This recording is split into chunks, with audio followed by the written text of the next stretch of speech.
From Hermione's famous polyjuice potion mistake to a tiny detail referencing one of the biggest plot twists in the entire story. These are 28 minifigure references in LEGO Harry Potter. When this theme first came out in 2001, LEGO had a big problem with their headpieces. They were making sets based on the Sorcerer's Stone, and Professor Quirrell, a very important character, secretly had Voldemort living on the back of his head under his turban.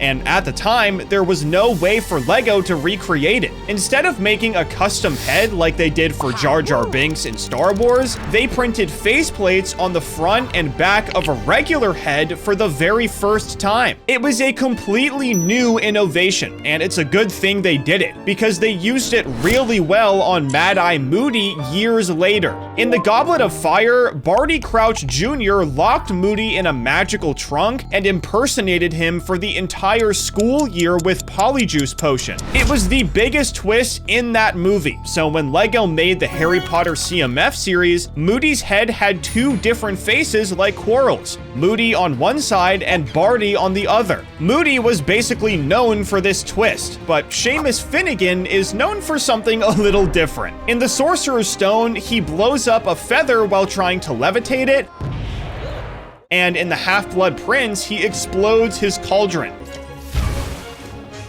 Both times he ended up with ash all over his face, but for some reason, this is really only a joke in the movies. It doesn't happen in the books at all, but since LEGO sets were based on the movies, his alternate face in the Potions class set recreated the moment from the first movie, which is pretty funny. However, Luna's alternate face is even more different. Instead of an expression, her faceplate is her with Spectre specs, the giant colorful glasses she was wearing at the start of the Half-Blood Prince. They make rack spurts visible, which are invisible creatures that float through your ears and cause brain fog. These glasses seemed irrelevant, but she used them to find Harry under his invisibility cloak after his fight with Malfoy. So if it weren't for her, Harry might not have been at Hogwarts at all that year. But LEGO stepped it up a notch in 2026. Remus Lupin is in the hospital wing set from this year, and as usual, he has scars on his face. But he has another faceplate showing what he looks like mid-transformation.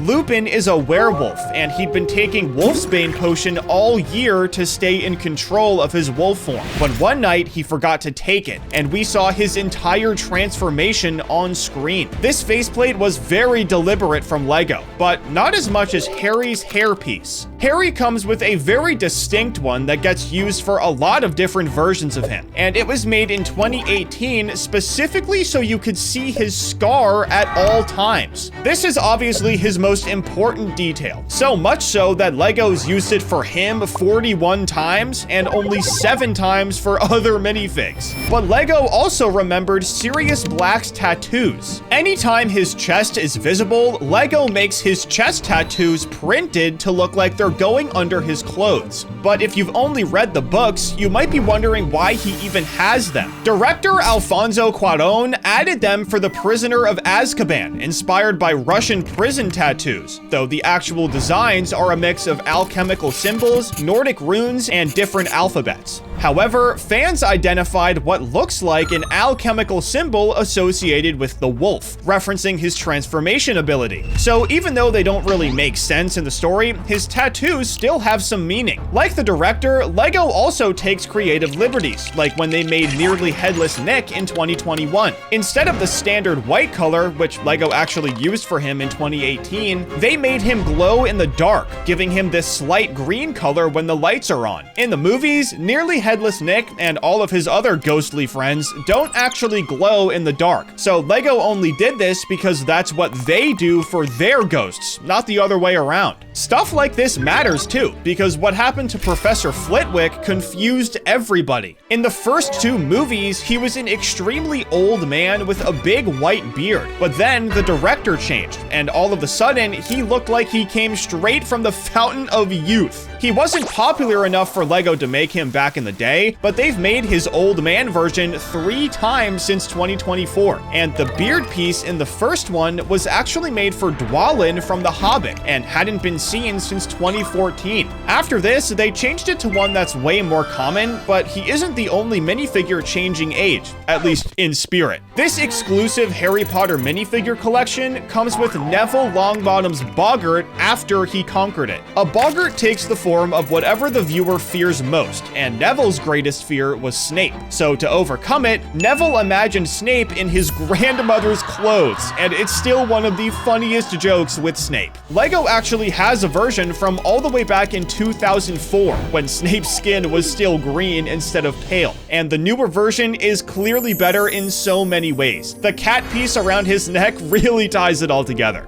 But Hermione's cat situation also has its own story. In the Polyjuice Potion Mistake set, a dedicated cat head element sits over her normal headpiece, referencing a very specific scene. In the Chamber of Secrets, Hermione brewed Polyjuice Potion and accidentally used cat hair instead of human. We only saw her like this for 10 seconds in the movie, so the fact that LEGO even made this piece at all is pretty surprising. It's not the only time they've innovated for Polyjuice Potion either. The Polyjuice flask in the Moody CMF is a maraca and was dual molded with brown and pearl gold, a combination that had never been done before, made purely to serve as a potion bottle. But the Ministry of Magic Infiltration set is Polyjuice in its purest form. Harry becomes Albert Runcorn, Ron becomes Reg Cattermole, Hermione becomes Mafalda Hopkirk, and each minifig has a second head and hairpiece, just like Barty and Moody. And the Gringotts Break-In set does it again. Hermione becomes Bellatrix Lestrange, and Ron poses as a wizard named Dragomir Despard to get past the goblins. Harry, Ron, and Hermione's faceplates also have alternate versions for when they fall into the water. But this set doesn't just recreate this scene. It also pays homage to the Sorcerer's Stone, when Harry and Hagrid picked up the stone and some money for Harry. In this version, Harry's minifig is still wearing the giant hand-me-down clothes from Dudley, and on his first faceplate, his glasses are broken and fixed on the second one because Hermione fixed them.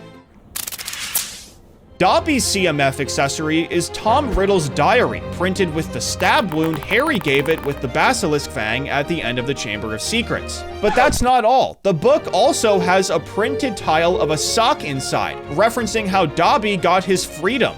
Dobby is free. Harry put his own sock in the diary and gave it to Lucius, who threw it away and told Dobby to pick it up. If house elves are given clothes by their master, they get their freedom. So Harry's plan was executed perfectly. The same diary is with a second minifig too, Moaning Myrtle in Series 2. Myrtle Warren died in the second floor girls' bathroom because Tom Riddle opened the Chamber of Secrets and set the basilisk on her. She was the death he needed to make his first Horcrux, so the diary is just as important for her as it is for Dobby. It tells so many different stories, and Snape's book does the same thing. Harry in Series 2 comes with the Half-Blood Prince's advanced potion-making textbook, and the tile inside shows Sectum Sempra, with a note that reads 4 enemies. Snape wrote this spell as a student while the Marauders were bullying him, and we actually saw what it could do when Harry used it on Malfoy. The book originally belonged to his mother, Eileen Prince, which is why he called himself the Half-Blood Prince. Half-Muggle father, half-witch mother named Prince.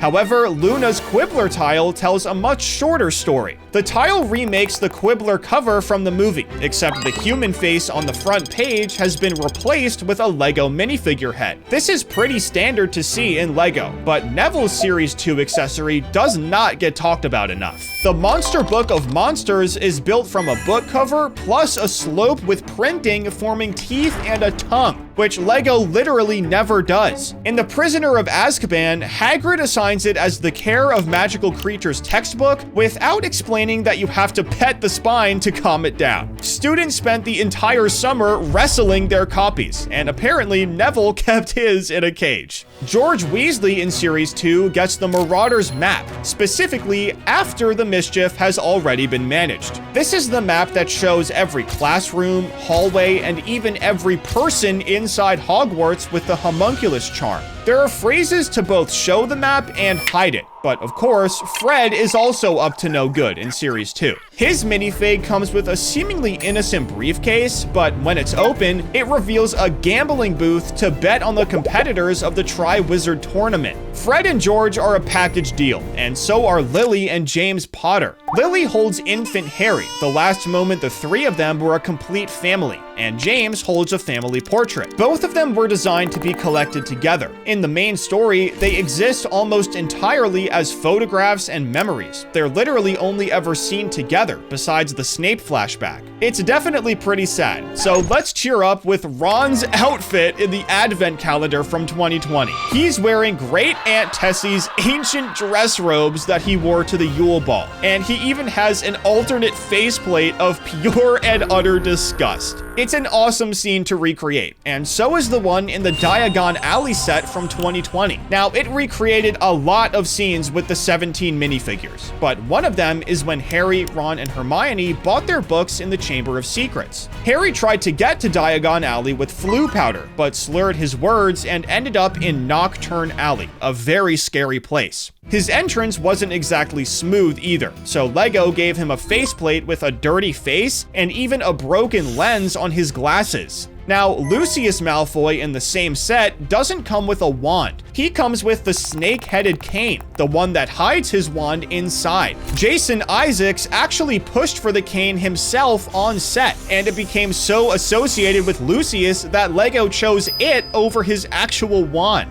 Going back to CMF though, Grip Hook comes with two accessories, the Sword of Godric Gryffindor and a vault key. They're both referencing when the main characters needed his help to break into Gringotts and when he completely betrayed them. Grip Hook believed that goblin-made items belonged to goblins, and the sword was made by Ragnarok the First, the king of the goblins. So after they found Helga Hufflepuff's cup, he stole the sword and left them with security. These accessories are obvious references if you know the story, but that's not the case for the Rise of Voldemort set, which recreates when he gets his body back in the Goblet of Fire. In this scene, Peter Pettigrew cut off his own hand to resurrect the Dark Lord, and in return, Voldemort conjured him a silver hand as a replacement, but this hand is more important than you might know. In the movies, Pettigrew gets stunned by Dobby and we just never see him again, but in the books, he's choking Harry and shows the tiniest bit of mercy. It's very important to the story, even if his real death isn't in the movies. So Lego gave his minifigure a silver hand in this set, which is a very cool detail.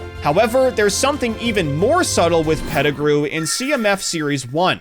Ron comes with his rat Scabbers, who we know to be Pettigrew, but the backstory with this plot twist was pretty crazy. In The Prisoner of Azkaban, Scabbers had lost a lot of weight and was losing patches of fur, which Ron blamed on Hermione's cat Crookshanks because he was always trying to eat him. However, it was actually because Sirius Black had just escaped Azkaban, and Pettigrew was absolutely mortified. He was living in genuine terror, and Scabbers was a pretty big help, just like Hermione in the Deathly Hallows Part 1. The key to her, Harry, and Ron surviving was her handbag, enchanted with an undetectable extension charm. With this, she kept an entire tent, books, a portrait of Phineas Black to communicate with Dumbledore, potions, and months of supplies so they could actually survive their run from Voldemort. It's very important, so Lego made it her accessory in the Gringotts set. They achieved the look with a printed minifigure head and a flower piece on top,